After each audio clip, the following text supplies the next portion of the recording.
Hi and hello everyone. This is Beslin from Beslin Math Easy channel. Welcome to all எல்லாரும் எப்படிமா இருக்கீங்க? Okay, இன்னைக்கு 9ஆம் வகுப்பு கணிதம் பயிற்சி 1.6 எக்ஸசைஸ் 1.6ல 13th சம் பார்க்கலாம். அதுக்கு முன்னாடி நம்மளோட சேனல் இதுவரையும் சப்ஸ்கிரைப் பண்ணாதவங்க கண்டிப்பாக சப்ஸ்கிரைப் பண்ணிக்கோங்க. கூடவே பெல் ஐக்கானையும் சேர்த்து கிளிக் பண்ணிக்கோங்க. Okay, in a class of 50 students, each one come to school by bus or by bicycle or on foot. 25 by bus, 20 by bicycle, 30 on foot, and 10 students by all the three. Now, how many students come to school exactly by two modes of transport? So, totally how many modes? Three. The first one by bus, they use bus, and bicycle or on foot. Okay. Okay, இப்போ இதில் என்ன சொல்லியிருக்காங்க அப்படின்னா, சரி பாருங்கள், அதாவது total number of students 50. அப்போது ஒரு வகுப்பில் உள்ள மாணவர்கள் மொத்தம் 50 பேர். இந்த 50 ஸ்டூடெண்ட்ஸில் மொத்தம் 3 டிஃப்ரெண்ட் டிரான்ஸ்போர்ட் இருக்குது, அதாவது டிஃப்ரெண்ட் மோட்ஸ் யூஸ் பண்ணுறாங்க. ஃபர்ஸ்ட் ஒன் வந்து ஒன்று பேருந்து பஸ்ஸில் வராங்க, அல்லது மிதிவண்டி பைசைக்கிள், இல்லைன்னா ஆன் ஃபுட் நடந்து. ஸோ இந்த 3 விதமாக வராங்க ஸ்டூடெண்ட்ஸ் எங்கள் ஸ்கூலுக்கு. அதில் 25 மாணவர்கள் பேருந்தில் வர்றாங்க பஸ்ஸில், 20 வந்து சைக்கிளில் வராங்க, 30 வந்து ஜஸ்ட் நடந்தே வராங்க. 10 மாணவர்கள் என்ன பண்ணுறாங்க, இந்த 3 வகை பயணங்களிலும் வருகிறார்கள். அப்படின்னா எத்தனை மாணவர்கள் சரியாக 2 வகை பயணங்களில் மட்டும் பள்ளிக்கு வந்தடைகின்றனர் அப்படின்னு சொல்லி நம்ம கண்டுபிடிக்கணும். இதில் மொத்தம் எத்தனை மோட்ஸ் யூஸ் பண்ணுறாங்க? 3 மோட்ஸ். ஃபர்ஸ்ட் ஒன் வந்து என்ன, ஒன்று பஸ்ஸில் வர்றாங்க, இல்லைன்னா பைசைக்கிள் யூஸ் பண்ணுறாங்க. சம் ஆஃப் த ஸ்டூடெண்ட்ஸ் வந்து என்ன, ஆன் ஃபுட் நடந்தே வர்றாங்க.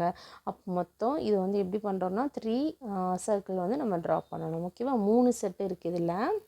ஓகே, மொத்தம் 3 செட்டு. ஃபர்ஸ்ட் ஒன் வந்து என்ன சொல்கிறோம், பஸ்ஸில் வர்றாங்க, அதாவது பேருந்து. ஓகே, செகண்ட் வந்து என்ன பண்ணுறோம், மிதிவண்டி பைசைக்கிளில் வர்றாங்க. அடுத்து வந்து ஃபுட் நடந்து வர்றாங்க. இப்போது பஸ்ஸில் யூஸ் பண்ணுறவங்க மொத்தம் எத்தனை ஸ்டூடெண்ட்ஸ், 25 பேர் வந்து பஸ்ஸில் வர்றாங்களாம். அப்போ பைசைக்கிள் ஓனாக பைசைக்கிள் வச்சுருக்கவங்க எத்தனை பேர் வர்றாங்க, சைக்கிளில் 20 ஸ்டூடெண்ட்ஸ் வர்றாங்க. அதே மாதிரி நடந்து வர்றவங்க எத்தனை பேர், மொத்தம் 30 மாணவர்கள். ஓகே, இப்போது என்ன பண்ணுறோம் அப்படின்னா, இப்போ ரெண்டுமே பண்ணுறவங்க எத்தனை பேர், ஏன்னா கொஸ்டின் என்ன கேட்டிருக்காங்க, 2 வகை பயணங்களில் மட்டும் பள்ளிக்கு, அதாவது எப்படி இருக்கலாம், ஒன்று பஸ்ஸில் வரலாம், பைசைக்கிள் ரெண்டையுமே யூஸ் பண்ணலாம். அதே மாதிரி இங்கே பார்த்தோம்னா மிதிவண்டி நடந்து வரலாம், பைசைக்கிள் ஆன் ஃபுட். இதில் என்னென்னா ஒன்று வந்து பஸ்லேயோ இல்லை வந்து ஆன் ஃபுட் ரெண்டுமே நடந்து வரலாம். ஆமாம், பேருந்து இல்லைன்னா நடந்து வரலாம். அப்போ இது ரெண்டுமே வேணும். ஒன்று பேருந்து, மிதிவண்டி. இப்போ ரெண்டுலேயுமே வரக்கூடியவங்க எத்தனை பேர் பாருங்கள். இப்போ இது ரெண்டுலேயுமே வரக்கூடியவங்க, பேருந்துலேயும் மிதிவண்டி பஸ்லேயும் பைசைக்கிள் ரெண்டுமே வரக்கூடியவங்க ஸ்டூடெண்ட்ஸ் எத்தனை பேர் நமக்கு தெரியாது. அதனால் இதை எப்படி எடுத்துக்கிறோம் அப்படின்னா எக்ஸ்ன்னு சொல்லி நம்ம எடுத்துக்கிறோம். சரியா, அப்புறம் பைசைக்கிள்லேயும் ஃபுட் மிதிவண்டிலையும் நடந்து வர்றவங்க எத்தனை பேர், இது ரெண்டும் தெரியாது. தெரியாதனால இது ரெண்டுக்கும் காமனான ஏரியா எந்த ஏரியா தான், அதனால் ஒய்ன்னு எடுத்துக்கிறோம். அதே மாதிரி பஸ்லேயும் நடந்து வரக்கூடிய ஸ்டூடெண்ட்ஸ், இது ரெண்டுக்கும் காமனான ஏரியா இந்த ஏரியா தான், நமக்கு தெரியாதனால இசட்ன்னு சொல்லி எடுத்துக்கிறோம். அப்போது எக்ஸு ஒய் இசட். ஓகே, இப்போது 3லேயுமே வரக்கூடிய மாணவர்கள் 3யுமே யூஸ் பண்ணுறாங்க. சில நேரம் வந்து பஸ்ஸில் வராங்க, சில நாள் வந்து சைக்கிளில் வராங்க, சில நேரம் நடந்தே வந்துடுறாங்க. அப்போ இந்த 3 ஆக்ஷன்ஸுமே செய்யக்கூடிய 10 மாணவர்கள் எத்தனை பேர்னா 10 மாணவர்கள். 10 மாணவர்கள்னால் கண்டிப்பாக இந்த 3 சர்க்கிளுக்கும் காமனான பிளேஸ் எது, இந்த ஏரியா. ஓகேவா, இந்த ஏரியா தான் இந்த 3 பேருக்குமே பொதுவான ஒரு ரீஜன். அப்போ 10 பேர். சரியாம்மா, இங்கே எப்படி XY வந்துச்சுன்னா உங்களுக்கு இது புரியும்னு நினைக்கிறேன். ஏன்னா ரெண்டுமே இது ரெண்டு யூஸ் பண்ணுற ஸ்டூடெண்ட்ஸ் கொடுக்காதனால எக்ஸ்ன்னு எடுத்துக்கிறேன். அதே மாதிரி இது ரெண்டுமே மிதிவண்டி நடந்து வர்றவங்க ரெண்டுமே தெரியாதனால ஒய். அது மாதிரி பஸ் அண்ட் ஃபுட் ரெண்டுமே வந்து தெரியாதனால ஜெட்டுன்னு சொல்லி எடுத்துக்கிறோம். இப்போ என்ன கேட்டிருக்காங்க, ஃபஸ்ட்டு மொத்தம் வகுப்பில் உள்ள மாணவர்களின் எண்ணிக்கை எவ்வளோ கொடுத்துருக்காங்க, நமக்கு 50ன்னு சொல்லி கொடுத்துருக்காங்க. இப்போ பாருங்கள், டோட்டல் நம்பர் ஆஃப் ஸ்டூடெண்ட்ஸ் வகுப்பில் உள்ள மாணவர்களின் எண்ணிக்கை எவ்வளவு, 50 பேர். இப்போ என்ன பண்ணுறோம் அப்படின்னா எல்லாத்தையுமே எதுக்கு ஈக்குவல் பண்ண போகிறோம்னா இந்த 50க்கு. அதாவது இப்போ பாருங்கள், நெக்ஸ்ட் நம்ம என்ன செய்ய போகிறோம் அப்படின்னா டயக்ராமில் பாருங்கள். இப்போ பேருந்தில் மட்டும் வரக்கூடிய மாணவர்கள் வேணும்னா, ஏன்னா பேருந்துன்னு சொல்லும்போது இந்த ஹோல் சர்க்கிள் ஃபுல்லாமே பேருந்தில் வரக்கூடிய மாணவர்கள் 25 பேர்னு கொடுத்துட்டாங்க.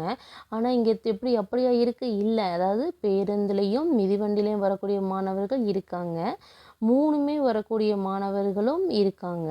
அதே மாதிரி பேருந்துலையும் நடந்து வரக்கூடிய மாணவர்கள் Z ஸோ இருக்காங்க. அப்போ எக்ஸு, இந்த 10, இந்த Z இது 3யுமே என்ன பண்ணுறோம் அப்படின்னா இங்கே 25லேருந்து கழிக்கிறோம். ஏன்னு புரியுதா? பேருந்து மட்டும்தான் 25 பேர் வர்றாங்க. அப்போ இந்த ஹோல் சர்க்கிள் ஃபுல்லாமே எதுக்கு சொந்தமானது? பேருந்தில் வரக்கூடியவங்களுக்கு மாணவர்கள் மட்டுன்றது நமக்கு கன்ஃபார்மாக தெரியும். ஆனால் அவங்க மட்டுமா இருக்காங்க? யார் இருக்காங்க? பேருந்து மிதிவண்டி வரக்கூடியவங்க எக்ஸ் இருக்காங்க, 3லேயுமே வரக்கூடியவங்க இந்த 10 பேர் இருக்காங்க. அதே மாதிரி பேருந்துலேயும் நடந்து வரக்கூடியவங்களும் Z இருக்காங்க. அப்போ இது 3யுமே இந்த 25லேருந்து கழிச்சிடணும். அப்போ 25 அப்போ ஃபஸ்ட்டு கூட்டிக்கலாமா? எக்ஸ் ப்ளஸ் 10 ப்ளஸ் Z அதான் இங்கே எழுதியிருக்கேன். 25 minus X plus 10 plus Z. ஓகேவா? 25 வச்சுக்கலாம். மைனஸ் உள்ள மல்டிபிள் பண்ணுங்கள். Minus into plus minus X minus into plus minus 10 minus into plus minus Z. ஓகேவா? இப்போது இந்த 25ல் 10 கழிச்சா என்ன கிடைக்கும் நமக்கு? 15 மைனஸ் எக்ஸ் மைனஸ் Z. அப்போது இதுதான் என்னது? இந்த 15 மைனஸ் எக்ஸ் மைனஸ் Z தான் என்னது? பஸ்ஸில் மட்டும் போகக்கூடிய மாணவர்கள். இப்போ இதே மாதிரி மிதிவண்டியில் மட்டும் பைசைக்கிள் மட்டும் யூஸ் பண்ணக்கூடிய ஸ்டூடெண்ட்ஸ் எத்தனை பேர்னா 20 ஸ்டூடெண்ட்ஸ் இருக்காங்க. அப்போ பைசைக்கிள்னு சொல்லும் போது இந்த ஹோல் சர்க்கிள் ஃபுல்லாக, இந்த ஹோல் ஏரியா ஃபுல்லாக என்ன வரும்? இந்த மிதிவண்டி மட்டும் யூஸ் பண்ணக்கூடியவங்க. மிதிவண்டி மட்டும் யூஸ் பண்ணக்கூடிய 20 பேர் இவங்க மட்டுமா இருக்காங்க. இந்த சர்க்கிள்குள்ளே யார் இருக்காங்க? பஸ்லையும் சைக்கிள்லையும் போகக்கூடியவங்க எக்ஸ் இருக்காங்க, 3யுமே யூஸ் பண்ணக்கூடியவங்க ஸ்டூடெண்ட்ஸ் 10 பேர் இருக்காங்க. அதே மாதிரி பைசைக்கிள் ஆன் ஃபுட் மிதிவண்டியும் நடந்து போகக்கூடியவங்க மாணவர்களும் ஒய் இருக்காங்க. அப்போது இந்த 3 பேரையுமே என்ன பண்ணணும் அப்படின்னா இந்த 20லேருந்து கழிச்சிடலாம். இப்போ 20 மைனஸ் மொத்தம் ஃபஸ்ட்டு கூட்டிக்கலாம். X plus 10 plus Y. ஓகேவா? இப்போ 20 வச்சுக்கலாம். மைனஸை உள்ளே கொண்டு போங்க, உள்ளே மல்டிபிள் பண்ணுங்கள். Minus into plus minus X minus into plus minus 10 minus into plus minus Y. இப்போ பாருங்கள், 20ல் 10 கழிச்சா 10 மைனஸ் எக்ஸ் மைனஸ் ஒய். சரியா? ஓகே. இப்போ நெக்ஸ்ட் என்ன வேணும் நமக்கு? நடந்து போகிறவங்க எத்தனை பேர்? ஆன் ஃபுட் மொத்தம் 30 பேர்னு கொடுத்துருக்காங்க. அப்போது நடந்து போகிறவங்கன்னு சொல்லும் போது இந்த சர்க்கிள் ஃபுல்லாக, இந்த ஏரியா ஃபுல்லாகவே என்னது? நடந்து போகக்கூடிய மாணவர்கள். ஸோ அவங்க மட்டுமா இருக்காங்க? யார் இருக்காங்க? பஸ்லேயும் ஃபுட் ரெண்டும் போகக்கூடியவங்க Z இருக்காங்க, 3லேயும் போகக்கூடிய மாணவர்கள் 10 இருக்காங்க, பைசைக்கிள்லையும் போகிறவங்களும் நடந்து போகிறவங்களும் ஒய் இருக்காங்க. அப்போது இந்த 3யுமே என்ன பண்ணுறேன்? இந்த 30ல் கழிச்சிடலாம். அப்போ கழிச்சா என்ன கிடச்சிரும்? வெறும் நடந்து போகிறவங்க மட்டும்தான் இருப்பாங்க. அப்போ 30 மைனஸ் இது எல்லாமே கூட்டிக்கலாம். Z plus 10 plus Y. ஓகேவா? ஸோ 30 மைனஸ் உள்ளே கொண்டு வந்து பெருக்குங்க. Plus minus into plus minus Z minus 10 minus Y. இப்போ 30ல் 10 கழிச்சா என்ன கிடச்சிருச்சு? 20 மைனஸ் Z மைனஸ் ஒய். சரியா? இப்போ தான் என்ன பண்ண போகிறேன் அப்படின்னா இது எல்லாமே, அதாவது பேருந்தில் மட்டும் போகக்கூடியவங்கன்னா இந்த 15 மைனஸ் எக்ஸ் மைனஸ் Z. அதே மாதிரி பைசைக்கிளில் மட்டும் போகக்கூடியவங்கன்னா இந்த 10 மைனஸ் எக்ஸ் மைனஸ் ஒய். அடுத்தது நடந்து மட்டும் போகக்கூடிய மாணவர்கள் எத்தனைனா இது 20 மைனஸ் Z மைனஸ் ஒய், அப்புறம் X plus Y plus Z, அப்புறம் இந்த 10. இது எல்லாமே எதுக்கு ஈக்குவல் பண்ண போகிறேன் அப்படின்னா மொத்த மாணவர்களுக்கு ஈக்குவல் பண்ண போகிறோம். சரியாம்மா? இப்போ பாருங்க என்ன இருக்குங்க? 15 minus X minus Z plus 10 minus X minus Y plus 20 minus Z minus Y plus X plus Y plus Z plus 10 equal to 50. இப்போ இதில் பாருங்கள் என்ன பண்ணலாம்? ப்ளஸ் எக்ஸ், இங்கே minus X plus X cancel பண்ணலாம், minus Y plus Y cancel பண்ணலாம், minus Z plus Z cancel பண்ணலாம். So remaining என்ன இருக்குது? 15 minus X minus Z plus 10 plus 20 next minus Y plus 10 equal to 50. இப்போ இது எல்லாத்தையும் கூட்டிக்கலாமா?